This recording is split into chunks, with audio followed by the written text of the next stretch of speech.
Hey, good morning, everyone, and welcome to the February editions of Manufacturing Webinar. We have a very interesting topic today. Unlike the previous webinar that I've been part of, where I talk about slides and do a high-level overview, I think this is going to be very interesting because we have a live discussion with one of our customers and also one of our esteemed partners focused on Blueprint automation success story. And the reason this is so relevant is because this is focused mostly on low code and also impacts the business from our sales and marketing efforts. So here's a quick preview of our distinguished speakers today. Scott from Blueprint Automation, Scott Wolf from our partner panel, and here's myself, Nandish Madapati. But before we get into the speaker introduction and the company that they represent, here is the brief look at the agenda that we have. Obviously, we're going to start off by introducing the speakers and the company that they represent. And much like many other webinars, we're going to first talk about different challenges. And nothing is more challenging than the global pandemic that has hit us over the last year and so on and so forth. But what is the human element is once there is always a challenge, we step up and understand what are some of the trends that is going on. So we'll focus on that a little bit. But the biggest topic of interest is the live discussion between Scott and how they've used low code and solved certain problems from the sales and marketing efforts, especially in the recent global pandemic. And then we'll pivot back into the Creatio's low code platform. We will do a little bit of demonstration and take questions towards the end. And that's going to be our agenda for the next 1 hour or so. So with that, I would like to have Scott Williams introduce himself and the company that he represents. Scott. Thank you. Good morning. Yep. Hi, I'm Scott Williams. I'm the Northwest Regional Sales Manager for Blueprint Automation. I've been working in the manufacturing space for about 18 years now, and it's kind of been all over the map. I started at Xerox Corporation, who's probably well known amongst the listeners that for copier machines. I worked specifically in the graphic arts division of Xerox, which focused on commercial print shops and manufacturing within those commercial print shops. And most recently, I've been with Blueprint now for about 2 years, and I currently manage the Northwest territory for Blueprint. I'm happy to help today. So. Blueprint, just a quick brief overview of who Blueprint is. Blueprint specializes in ultra-flexible case packing solutions and vision-guided robotics for the food industry. We've been in business for 40 years, like the slide says, over 250 employees and across 57 countries. So it's been an exciting venture for Blueprint so far. Thank you so much, Scott. Very nice to have you on this webinar today. And over to you, Scott Wolf. Yeah, thank you. Yeah, good morning, good afternoon, everybody. My name is Scott Wolf. I am the Director of Sales and Operations here at Teco Systems, Creatio partner. I've been in the CRM space for almost 12 years now, concentrating on predominantly manufacturing and distribution. So excited to be here today and have a little Q&A in a little bit with Mr. Williams. A little bit about Teco Systems. We've been around actually closer to 20 years now. We've been a Creatio partner for about 3. We've got hundreds of different CRM implementations with a strong industry focus in manufacturing, distribution, and financial services. Wonderful. Very nice to have you on board, Scott. Thanks, Nandish. Excellent. And finally, the trifecta, right? So this is me, Nandish Madapati. I'm the Senior Enterprise Solution Manager here at Creatio. Quite a few of you are already familiar with me, so this is going to be a repeat of my introduction. I also have 20 years of work experience. I started my career in the manufacturing industry way back in Detroit, Michigan. I visited practically all of the automotive companies, including their suppliers, aerospace companies, defense companies, so on and so forth. When Scott Williams talked about us working at Xerox, it actually brought back memories of me visiting the Rochester office of Xerox Corporation. We were helping them with structure analysis and from a computer simulations perspective. So it kind of brings back really good memories back to me. But for the last 10 plus years, I've been on the CRM side of the house, and most recently over the last 2 years at Creatio, I've been focused on low-code process automation and bringing that alongside with CRM technologies. Then, of course, just like everybody, as Scott talked about his company, Creatio, as you already know, is a multinational company with offices in 5 different continents. We have 100 representing customers representing 110 different countries. A very well diversified partner network. Scott Wolf is one of them. He's one of our esteemed partners in our partner network. A big chunk of our employees, over I would say 250 to 300 plus employees, are dedicated strictly on product development because that's our bread and butter, right? And because we invest so much on the product development, that has been reflected very nicely in the quality of the products, and therefore we have been recognized by the industry analysts like Gartner and Forrester. And for people who are unfamiliar with that, we are a leader from a Salesforce perspective, Salesforce automation, from a lead management. But as you can see, we are not only just on sales and marketing, but we span across low code, business process management, customer service as well. And same thing on the Forrester side as well, whether that be on the dynamic case management or Salesforce marketing automation, and including healthcare as well, which I was part of when I worked with Forrester Research.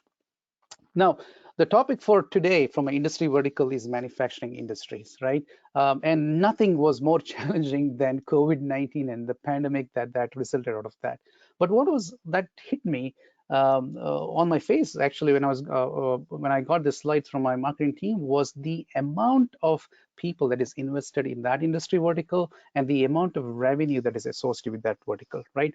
$9.3 trillion is not something that you laugh about, right? That is almost the GDP of China, which is amazing when you consider that, right? 25 million generating 9.3 trillion is truly amazing. But we won't get too much into this because the live discussion is going to talk a little bit more in greater detail. So at the highest level, obviously, the pandemic resulted in a recession. Recession has a direct impact on people's spending abilities. When there is a recession, people only spend on essential items. Luxury items are the first things that goes away. And that means that the people are going to buy less. Now industries are sitting on more inventory.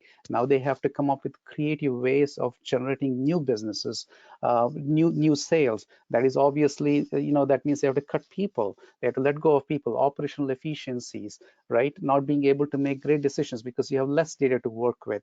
So there is a big mismatch of various attributes when you really think about what that virus has done. And now, as a result of that, people have to make certain strategic decisions, right? Now, before we get into that, we have a quick poll that talks about what are some of the challenges that you may have experienced when you're talking to your customers, or you may have self-experience as you're working with different companies. Now, obviously, Scott's and I cannot participate in this poll, but Scott's, any thought on this? What do you think is the biggest challenge that you have experienced? Yeah, from what I've seen, it's all of the above. Number 3 there being probably the largest issue we face today, or at least that I'm hearing from manufacturing companies, is that decrease in workforce. And that's just finding good people, getting people that are healthy, getting people that are willing to come in and work. That's just been a real difficult struggle for many of my customers. Yeah, I agree. I mean, I'm leaning towards all of the above, so it'd be very interesting to see what does the audience come up with. But my money is on all of the above.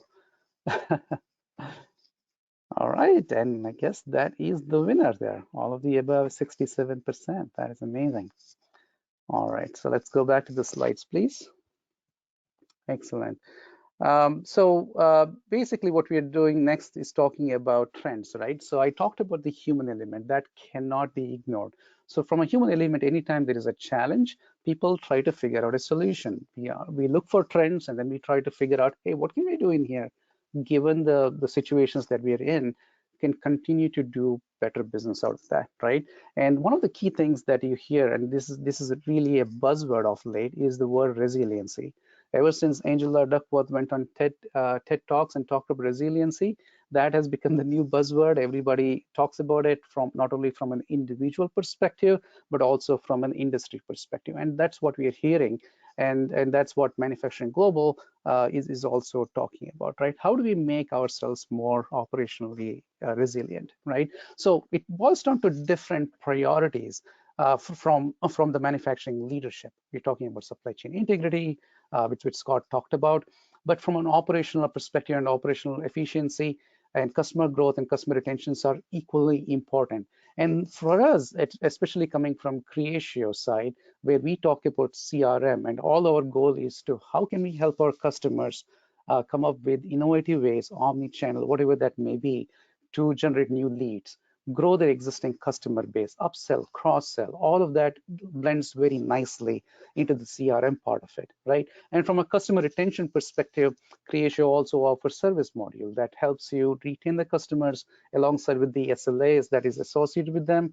And from a business process perspective, it is all about improving operational efficiency, automations, providing next best actions, next best offers, things like that, right? So those are critical components of that, right? And when you basically take those big chunks of data and then apply that into the manufacturing organization, it then breaks it up into 4 different main topics. One is the direct selling to the customer, right? And now we are hearing more and more of those, that customers are now creating e-commerce platforms. They want to reach out directly to the customers, bypassing the wholesale model. The other one is the omni-channel, right? I was talking to a millennial recently, and Facebook Marketplace is something of an emerging trend, right? So there is a social media, there's a lot of people on social media. Hey, how can we make that into a marketplace to generate more sales, right? So omni-channel way of going in Twitter or Facebook, just brand awareness is becoming more and more important, right? And that is also becoming more and more of a lead source for many customers. Especially when you're talking about high-end luxury kind of items like mobile phones, manufacturing related to those things. And then, of course, automation is extremely important. As much as possible, we want to reduce manual tasks, and that is a message that I hear when I talk to my prospects all the time. A less number of manual tasks is better sales, because that is a direct impact on the cost. And of course, profitable growth is extremely important. But then when you take all of those together as different Venn diagrams, and then there is that intersection of those 3 items, the omni-channel, the automation, and the growth, all of put together, and that is the priority. And this information is validated by McKinsey and Company, as you can see. So I won't steal too much of the thunder of the live discussion, because I'm pretty sure you're going to hear a lot more useful insights from that. So at this point of time, I'm going to pivot to Scott Williams and Scott Wolf to have a live discussion about their success story. Over to you, Scott.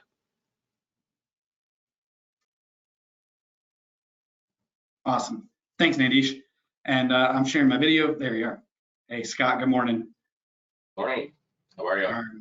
Good, thanks. All right, so what we want to do now is walk just a little bit through, you guys as an organization, and touch on some of those points that Nandish just walked through. And so before we get into, I think, the meat of it, maybe it'd be helpful if we start.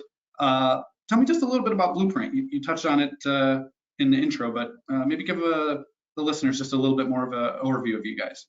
Yeah, no, like I said previously, it's a 40-year-old company. It is family owned. It was started by Bob Kraken. It was now fortunately passed away, but his son Martin Kraken has taken the reins, and he is the CEO and owner of BluePrint, which is nice. It makes it a good family-owned business, easy to work with, flexible in the way we react and move. So for me, it's been really good, and what we focus on is mostly the food industry. So for me as a salesperson, that's been fantastic. It's really what I've been focusing on for the last 10 years. And the great thing about the food industry is everybody has to eat. And so we kind of don't really see a large upswing or downswing of business, even through the pandemic. While we had a downturn, it picked right back up, and ended up a really strong year last year. So focusing on food has really kind of been our niche. We do manufacture all of our own equipment around the world, and then we have sales and service and support around the world as well. So it's a very large family-owned company, but we try to do our best to keep it small as well. Yeah, you mentioned something there that I think that I've witnessed after working with you guys for almost a year now is because you're family owned, being kind of nimble, as you said, right? You can make quick decisions, and you guys have been able to adapt and evolve with everything going on. You know, as a partner of yours, I've seen that working with your team. So, you know, you guys have been with Creatio for a little bit now. Maybe can you tell me a little bit about your business processes and some of the things you guys were doing before Creatio? I know you've been there a few years, you know, yourself in sales, how it was working with marketing, you know, and your leadership team, and what that process looked like before. Yeah, no, I mean, that process previously, and, you know, in some ways still is the old way, and we're working to fix those things. But, you know, a lot of that time we spent in Excel spreadsheets, you know, communicating through email. Reports were really just reactionary. When somebody asked for something, we, you know, cobble things together and hopefully come out with some data that made some kind of sense to people. You know, so it was becoming really difficult just to become efficient with our time, and that was becoming more important to us as, you know, things were going on. We just didn't really want to expand our sales base or our sales group. We just wanted to get more efficient. Yeah. And that's where we struggled. So we really just were forced to make a change. I mean, it was just time. They just lived on spreadsheets way too long, and just wasn't working for us. So it was just, you know, like I said, a lot of email, a lot of Excel, a lot of reactionary, jumping through hoops just to get a report done. But overall, it's been a big change so far. Yeah, one word I heard when I was, you know, talking, whether it be with Robbie or Mike or others over there, was, you know, there's a lot of redundancy, right? A lot of meetings that would happen, and then the next meeting would be a repeat or something of that, right? Where there was maybe some struggles with, you know, what the left hand and the right hand were doing. Redundant paperwork. As salespeople, we love filling that out, right?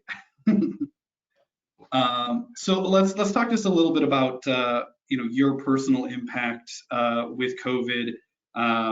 You know, I know you were traveling a ton when we were going through the sales cycle. You were always off in some plant, you know, way off in La La Land somewhere, tracking you down. You know, you were always out and about. How has that changed for you over the last year with your traveling and your work? Yeah, no, it's you know, unfortunately, it's changed quite a bit. You know, I used to, as you mentioned, I traveled extensively. I was always on the road. It's, I guess, an expectation in this kind of a job where, you know, you're dealing in food and there's high demand, and the demand needs to be met very quickly. So it requires us to be on the road almost every week. Yeah. So COVID definitely had a big impact. It took us out for 3 months for sure. Those initial 3 months we sat at home and did nothing, hopefully like the rest of the world. You know, but after that, we kind of picked back up again. So now the challenge, you know, the one thing that we face today is we can't always rely on our customers being willing to let us in, whereas, you know, our sales is more relationship based. So it required us to be in those plants, continuing those relationships, building those, strengthening them. And we've had to kind of force ourselves to work a little differently because those plants aren't always receptive to having us come in and, you know, hang out and do our spiel. Sure.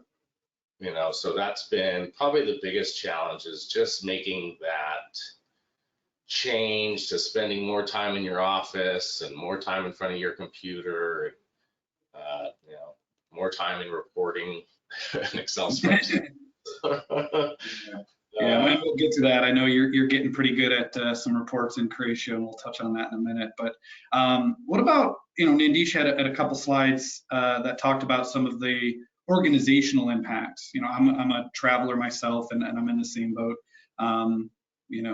wanting to get back out there and shake some hands. So I can empathize with you there. But what about organizationally, you guys, knowing, you have these larger products that aren't, you're not selling widgets and bubble gum, right? This is long-term relations sales. Organizationally, you guys have continued to stay strong, which I think is impressive through the pandemic, like you said. Let me see. Definitely, I mean, the move to Creatio has helped us through that transition quite a bit. I think just it's also gave us the time we needed to implement something. It maybe was a good time where you guys did have butts and chairs for a few months when we were rolling out. So let's talk about that for just a second. I know in your past you've been part of, you at BluePrint there were more CRM. You're familiar with CRMs and more conscious about that. Can you talk about how deploying Creatio was, through the implementation versus maybe some of the others you've worked with? Yeah, no, like you said, we have about 6 to 7 sales guys in North America, and we have another 3 in South America that all have kind of, some of us have had a flavor of a CRM before, some of us haven't. This is my 3rd personal CRM rollout or implementation over the last 18 years. So I've had, I guess, probably the most experience in dealing with different vendors and different CRM software solutions. Yeah. I would say definitely for us, it's been probably one of the smoothest rollouts as far as getting people engaged and using it. That's the one thing I noticed is everyone took to it very quickly. So it was great. We all had the time to do it. Everyone took the time to do it. We literally have all of our, so that'd be 9 salespeople. We have another 4 or 5 app engineers that are all using it. Management's using it. So it was impressive to see how quickly we were able to pick it up and implement our own, I guess, workflows into the way we like to see things, the way we like to work. That was one of the coolest things I enjoyed about it is, I've worked with some of, I guess we'll call them the big box CRM, and I've worked with the other side, the really small, small ones. So for us to take this on and be able to manipulate it enough and create it so it works with the way we want to work. Yeah. And that without having to go hire, a person full time to do that was key. I think that really helped get everybody on board quickly. Good. Yeah. I mean, you've kind of been one of the few major champions over there, and you've obviously got a 9-to-5 outside of being a CRM admin, right? So that's nice. Talk to me a little bit about maybe some of the improvements we talked about, the word redundancy or whatever, about your communication now with marketing. We talk a lot to Robbie, and what does that look like for you guys, getting visibility into his efforts maybe a little easier or more seamless than before? Yeah.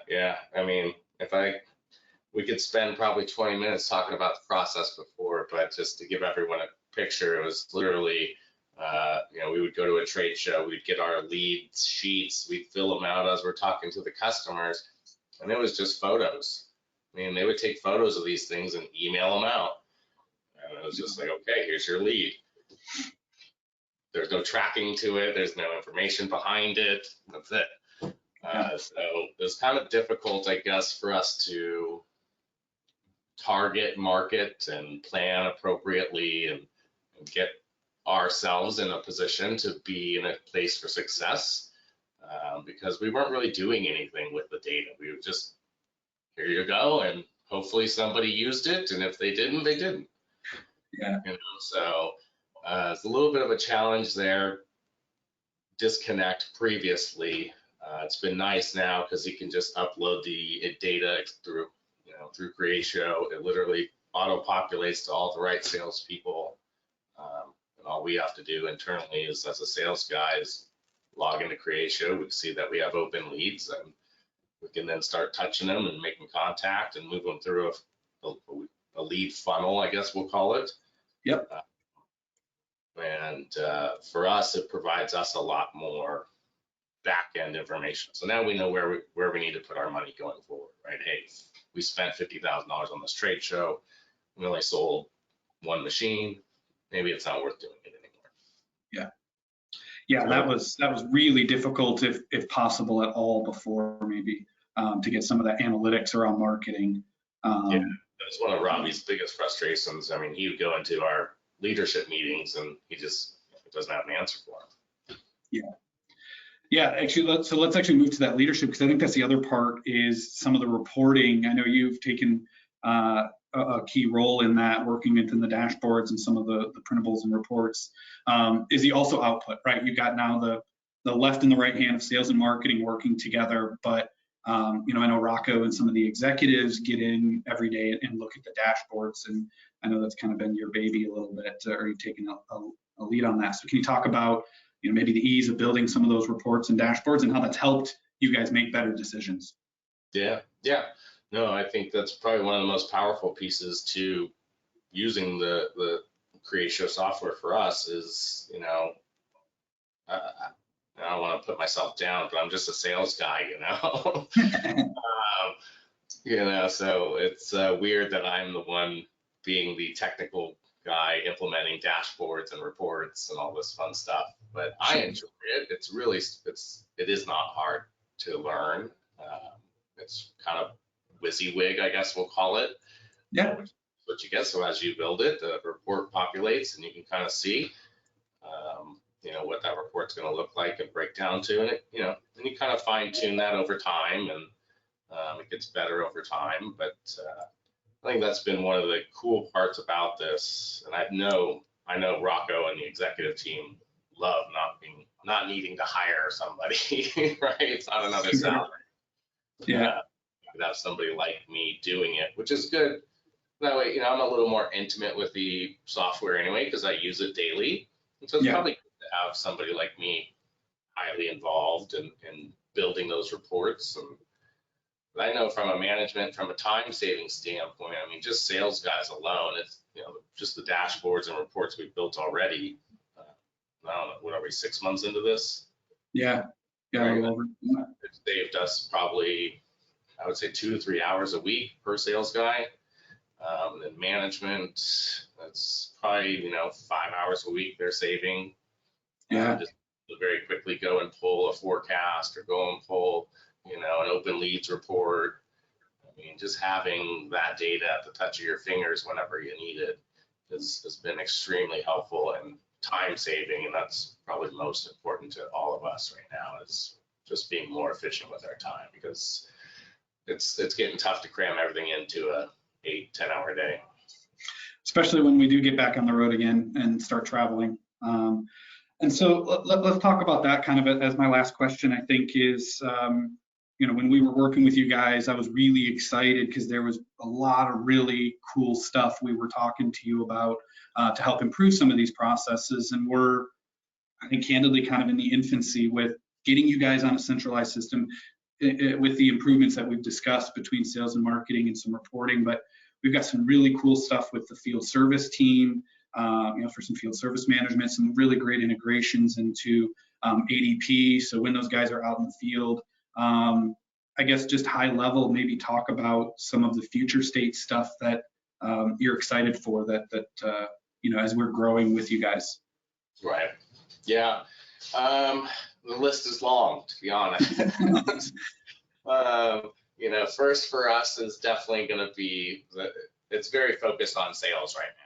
So I think the next step for us is going to be definitely to get all of our proposal templates, order templates, RFQs, things like that, that we're having all that redundant time entering in a customer name, address, phone number, contact, right? Where that information really, we've already got it. Why were we entering it multiple times? So that is going to be first, is to get those templates into Creatio so we can auto-generate a lot of those documents that we, you know, have to build on a regular basis. And that's probably nearest and dearest to my heart, because that saves me the most time. Sure. Second up, I think, will be probably ERP. this is just came down the pipe. We haven't even talked about it yet, but we're now, I guess, looking for a new ERP. So that's going to be really important and play a role into how we integrate and talk with each other, and what kind of data can we pull and push, et cetera. Yeah. And then after that would be service integration, get the service team on it, start using service cases and tickets through there, so it's trackable, and the sales guys have visibility to it. Right now they use some other software that we just don't have connection with, and it's not the best anyway. I think they're looking to change that. And then last, once we get service involved, it would be the ADP integration. So while they're in the field, hopefully they've got a mobile device in their hand and they can just log in their hour, right? Close a job ticket, I'm leaving the customer site. Should hopefully automatically start generating invoicing and things like that. Yeah, that's awesome. Yeah, so I think we've got a long road to go, but I'm excited to see what we've done in 6 months, and Same. Looking forward to the next level. Yeah, me too, man. I mean, it's really been a fun road, though short here for 6 months. We're excited to continue that crawl, then walk, then run with you guys and get it moving. So, Scott, nice things I think with like BluePrint and being a family-owned company is, like you said, I think that's one thing that made it successful. Is like we kind of jumped into everything really fast, but once we got into it, BluePrint said, okay, let's take our time. We know this is a long-term process. Yeah. And don't feel like you're in a hurry to clean everything up and make it nice. But sorry to interrupt. No, you're good. No, I was going to close, so that's nice to hear. Yeah, we're excited to continue a good relationship with you guys long term. So, Nandish, I'm going to pass back to you, Scott. I really appreciate you taking your time out of your busy day. Thanks for sharing your story with us in the audience. Yeah, Nandish, I'll pass back to you for the presentation, actually walk through what Creatio can look like for some other manufacturers. Awesome. Thanks, Scott. Appreciate it. Thank you, Scott Williams, and thank you, Scott Wolf, as well. That was pretty exciting to hear from my end, because those are the challenges that I hear from my prospect, and just to hear that you've been able to solve that in under 6 months, it's pretty remarkable. Few things did stand out to me. You talked about redundant paperwork. That is #1 complaint from all the salespeople, right? And you talked about taking snapshots of the leads and having no visibility about that leads. That was pretty exciting to see that Creatio was able to solve that. One thing that actually, the theme that I always talk about is challenges and then human elements stepping up to it and finding some positive out of that, right? And you mentioned, Scott, about the pandemic, even though had a negative impact overall on the industry, it did give an opportunity to do the implementation faster. That was, I thought, the human element of coming in and seeing some positive, no matter what it is, and finally being able to provide those useful insights to your leadership. And I always say that you cannot improve something that you don't measure. You got to measure something to improve. And definitely Creatio is helping you in that regard. So that's very, very well. Thank you so much for that session. Very insightful. So with that, let's move on to the remainder of the webinar. So now we are pivoting back to Creatio.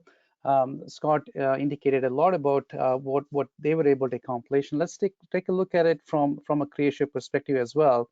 Our theme obviously is automate business ideas in minutes, right? And that has been our consistent theme from a low-code business process enabled through CRM. And especially with the global pandemic, we are now hearing that from our customers as well. That message is resonating extremely well. And we do that through the 3 superpowers, as we call it, which is the business process engine, which has always been with Creatio. And of course, the unified CRM, where we bring in a single view.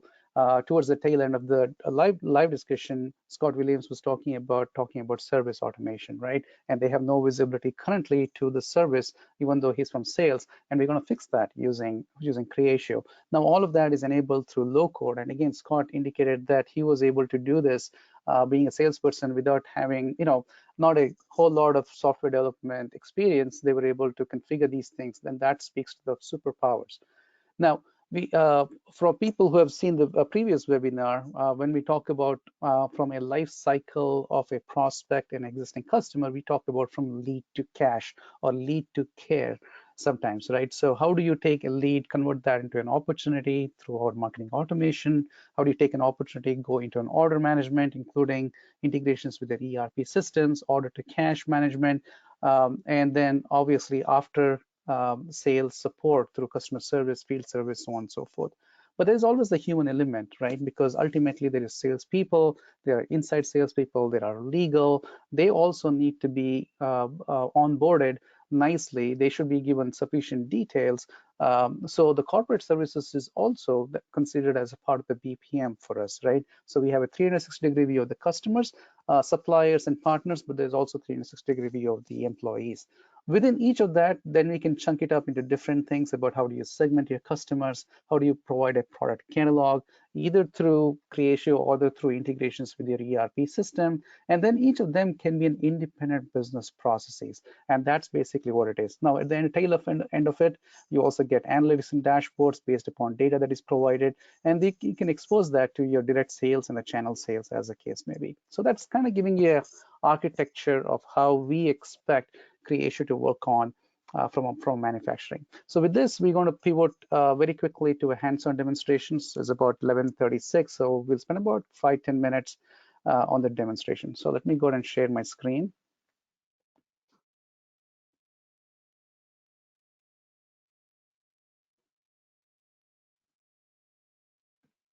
Awesome. Just give me a second as I share my screen. Excellent. So you should not be able to see my screen, which is pointing to a Creatio platform, and it is looking at an sales side, right? So I won't do a full detailed demo because we don't have enough time. But what I want to highlight from that presentation that we had earlier was about automation, right? So number one thing that people ask us all the time is what can we do from a machine learning perspective, right? Artificial intelligence, machine learning perspective. Now we have quite a few machine learning algorithms that is supported inside of Creatio. So for example, we have lookup prediction. This is basically used in situations where you're identifying the best salesperson to do that. To take a existing lead, it could be a best case agent, service agent to work on that particular case. Numeric prediction to figure out what is the ultimate opportunity amount based upon historical data. Priority scoring is all about lead scoring, or recommendation engine where we talk about next best offers and so on and so forth. Now let's take a look at product recommendations for an individual contact. We provide you all of those details. So in this case, you can assign a product as a next best offer, cross-selling, upselling as the case may be. We look at historically all of the closed opportunities or opportunities that are going to closure. And then based upon previous product lines, we are then going to predict what are those products that we should be positioning to a customer. So with that, let's go ahead and very quickly take a look at it from a sales perspective. What does that experience look like, right? So over here, I'm looking at the opportunity record, right? So opportunity record has many details in here. And from a business process perspective, we are now giving different stages of a lead management. So opportunity management. An opportunity needs to be qualified, and then you need to go and probably do some kind of a technical presentation or present your product, build out certain proposal, get into the contracting phase, and then hopefully you're going to win that opportunity, right? When you get into different stages, different tasks will be assigned depending upon what are those guidelines, right? Now, we can enable all of that very quickly through the DCM, which I'll talk about in just a second. But before that, let's take a look at how this machine learning algorithm looks like in action. So I have already gone ahead and pre-configured certain products for this particular opportunity. And then when I simply click on refresh recommendation, what is happening in the background is that it is going through and kick off that machine learning algorithm that I showed you previously. And based upon the profile of the customer, it is then recommending that, hey, these are the 3 products that we would recommend based upon the products that is already sitting in the opportunity record and based upon historical products, right? So as I'm speaking to my customer, I can increase my so-called wallet size, average size of my wallet, and then say that, well, maybe I'm going to add this selected products to the opportunity. Maybe I'll add this one as well. So you can individually talk to this customer and then increase your size of the opportunity. So that is number one way that you can do that. The second way in which you will be able to configure this application is based upon low code application, right? So what I mean by that is every details in here may not necessarily work out for you. So we provide a low code way of defining your page designer. So if you simply go to the section wizard, you'll be provided a blueprint of how that page looks like, right? So from an opportunity record, as you can see in here, we have opportunity details, tactics and competitors and products, three different tabs in here, and that is basically being reflected in here. So it's opportunity details, leads, tactics and competitors and products, right? So you're getting different tabs in here. Now within opportunity details, you're getting name, opportunity amount and probability, and that is basically what is happening over here as well. So if you want to get rid of a particular data, or if you want to bring in, let's say you don't want to have a category field in here, simply click on that, it removes that, it puts it back on the site profile. Or if you want to add a new data, and Scott Williams was talking about ERP integration, and let's say some data from ERP should be residing inside of Creatio, the only question that you have to ask is what kind of data is that? Is that an integer? Is it a decimal? Decimal meaning a currency, integer being an order number, whatever that may be. Simply drag and drop that in here, and then we will say that, well, how do you want to reflect that entity, a newly created entity, in Creatio's database? That's how simple it is to create or configure that system. That's number one.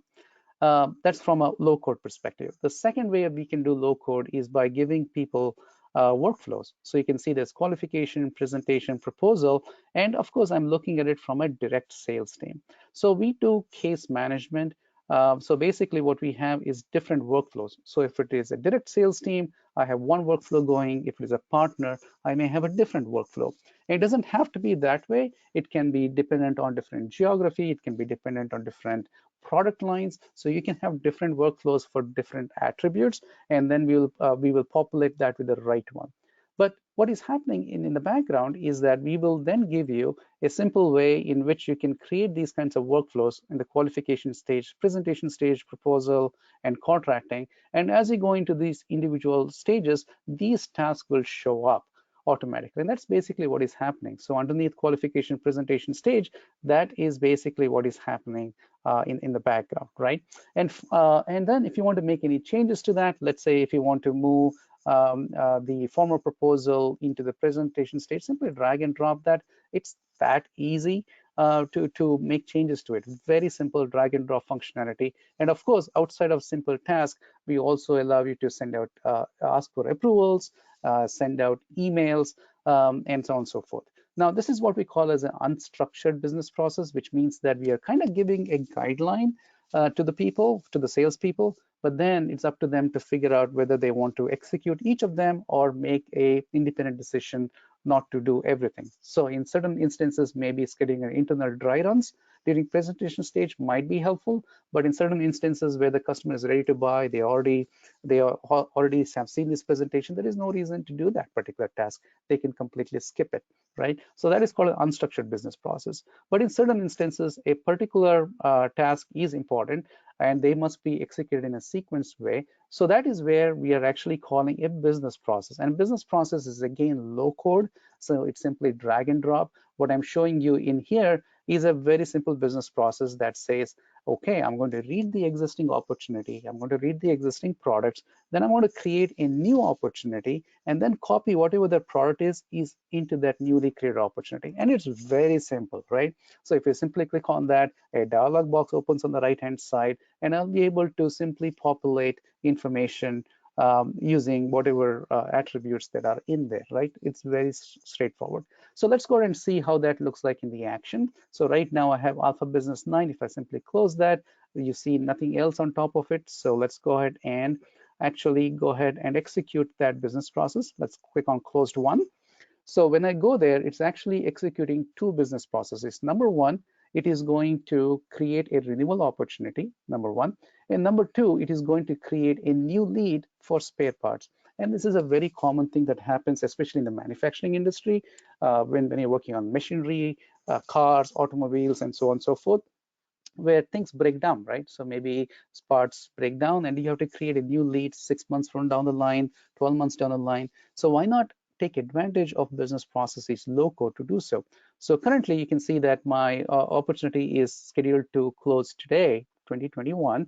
And if I click close, you'll see a new renewal opportunity was automatically created. Simply open that, and now you will see that the close date is exactly 3 years from now, right? 2024.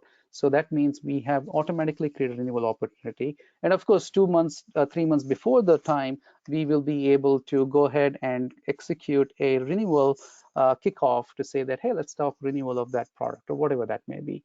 At the same time, you'll also notice that the products that I had copied was also copied automatically, so that as a sales rep, I don't have to manually go in and input data, right? And Scott Williams was talking about redundant paperwork, redundant manual entry, and that's what we mean by low code, simplifying things like that, right? It's very straightforward. And of course, if you go into the lead section, you'll see that a new lead was created right about now at 11:44, about a minute earlier. And all of that is done without the sales reps doing anything manually, right? One last thing that I want to, well, a couple of things I want to talk about is the ability to do dashboards. Scott talked about that as well. From a leadership perspective, you can actually do certain pivoting, right? So for example, I have a list of opportunities where I'm looking at my name, account, owner, opportunity amount, and stages, but then I can use my pivot table to say that, hey, I am going to regroup that list by owner, which is Caleb Jones. Underneath the opportunity owner, then I have different accounts, because sales reps could be working on multiple accounts or multiple customers, and within each customer they could be working on multiple opportunities, right? And I want to see that view, and that's basically what is actually happening. It is very straightforward, right? I can simply drag and drop that to say that I only want to see it from the owner account perspective. You can see that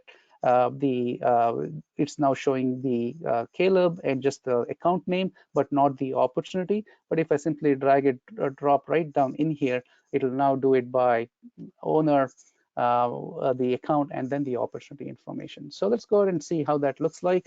And this is basically what it looks like. So right now I know that I have 84K in contracting, 151 in the presentation stage, and 133 in the proposal stage, very, very quickly. And then I can look at it from a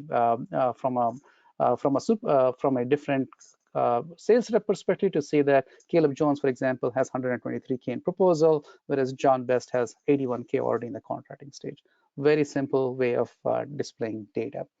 A couple more small things before we wrap up this webinar is the ability to do forecasting. This is extremely important from the leadership perspective, and we offer unlimited number of forecasting. Each of these forecasting can have its own access rights, which means that, you know, product development and only the leadership has visibility to the product forecast, whereas from the sales forecasting, this is visible to the sales team, right? And you can see that in this case, we have done forecasting for the month of January and February of this current calendar year, but then we're also breaking it up by different countries, by different cities, and different opportunities within that. So basically what we are doing over here is we're actually going into the CRM, looking at all of the opportunities that matches up that particular criteria. In this case, we look at the closed date, and then pull that information and then substitute the opportunity amount directly from opportunity into the forecasting. And this gives leadership visibility on how they are tracking for the month of January. They have over exceeded, and they're also going to over exceed in the month of February as well. And then from a product forecasting perspective, this is more important from a manufacturing inventory control. As new products are added to the opportunity, you can expose that to the product development team to say that, hey, this is the number of products that have been forecasted to be sold. Make sure that you're stocking up from an inventory perspective easily as well, right? So those are all key things that you can do, and you can create unlimited number of forecasting. You're not restricted to anything like that. You can have different time periods, and anything in here you can do forecasting by accounts. If you have a big account and you want to do forecasting monthly, quarterly based upon that, you can do that as well, and so on and so forth. And then the final thing that I want to talk about very quickly is the product catalog. So product catalog has its own, you can define your own product catalog, or you can use the ERP and then pull that information into Creatio. But what we also offer is the extending the business process. You can see that a chevron opens up at the very top. So as new products are being introduced into the market, it also is a business process, right? And you can use the Creatio business process engine to create workflows to say that, hey, let's come up with a new idea for that product. Let's study some market feasibility. Let's do some testing in the given market to see how consumers are reacting to that. Let's come up with some pricing models, and finally we're going to release that. So it's onboarding of a new product, and within each of this we'll have different tasks. So for example, I can say that, you know what, this is a new product, for example, right?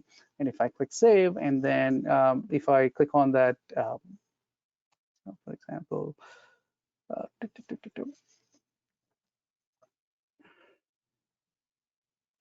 if I click on new product and click on the ideation phase, different tasks will show up for me to say that, hey, these are the 3 things that you need to do. If I go into the feasibility side of it, if I finish those tasks, a next set of tasks will show up. So these are all different, this is actually in a mandatory task. So you can see that I'm not allowed to go to the feasibility task until I do this. So there are certain guidelines that you can do that. And you can not only do it from a product onboarding, you can also do from a product offboarding. So if you're withdrawing new older products, there is also a business process for that.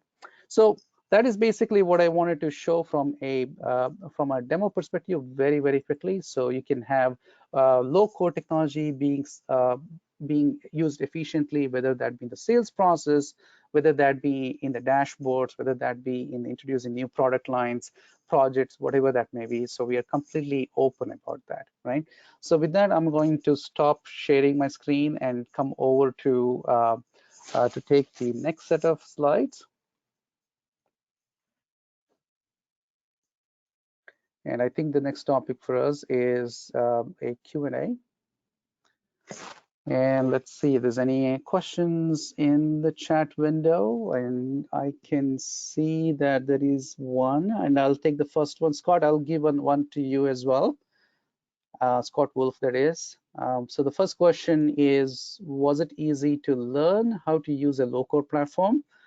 And the short answer is yes. So even though I've come from a manufacturing background, I historically mechanical engineering degree, I have some developer experience. I've used TCL TK, I've used a little bit of Fortran programming.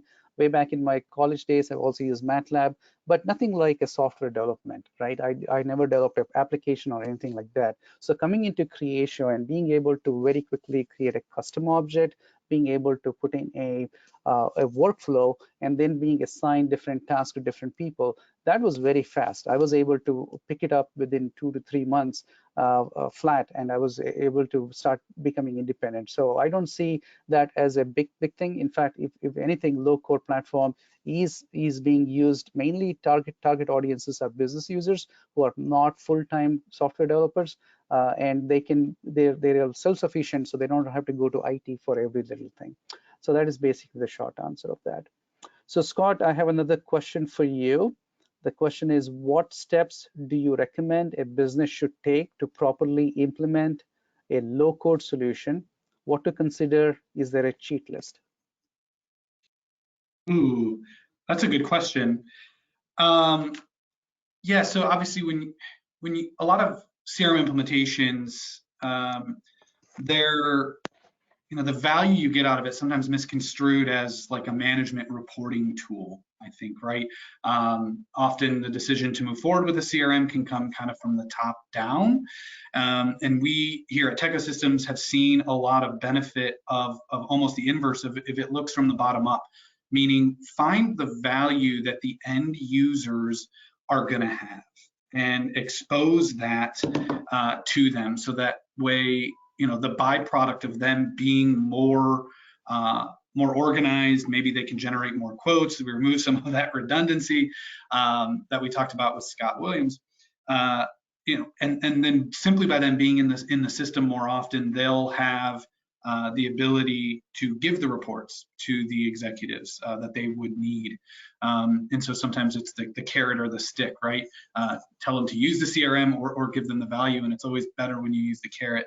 And so I think when we're looking to implement a CRM, the first thing we try to do is what's in it for me. as the end user, how am I going to benefit from this? Sometimes it's easier, and we touched on that earlier of some of the problems and challenges that organizations face.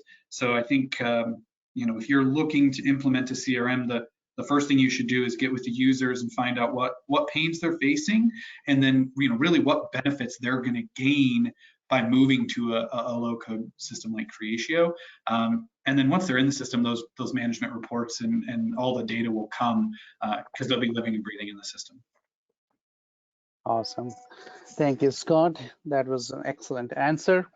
I think we also have another question in the chat, and the question is, are opportunities automatically populated in the forecast? Shame on me, because I should have shown that. The short answer is yes. Those are automatically populated. There is a recalculation being done. And I think in the later version, in the newer version 7.17.2, we also tell you how frequently you want that forecast calculations to be updated. But the bottom line is, if the opportunity record moves from a January close date to February close date, then that forecast will automatically move. And that's the whole idea, is that you set it up once, that forecast, and you don't have to worry about it, and then let Creatio handle that. I think with this, we are at 5 minutes to the hour. So I just want to thank both Scott Williams and Scott Wolf on having a very lively discussion. It is always great to see that there is a practical example of a pain points that we often hear, and the speed in which Scott Wolf, you and your team was able to work with Scott Williams and execute those business process and solve those lead management issues, redundancy issues, taking information from the Excel file and bring that all into Creatio, and then for them to realize that benefits very rapidly, and now to think about expanding that scope was really, really impactful. So once again, thank you so much, Scott Williams, and thank you, Scott Wolf. Hopefully we can repeat this session sometime in the future. Thanks, everyone.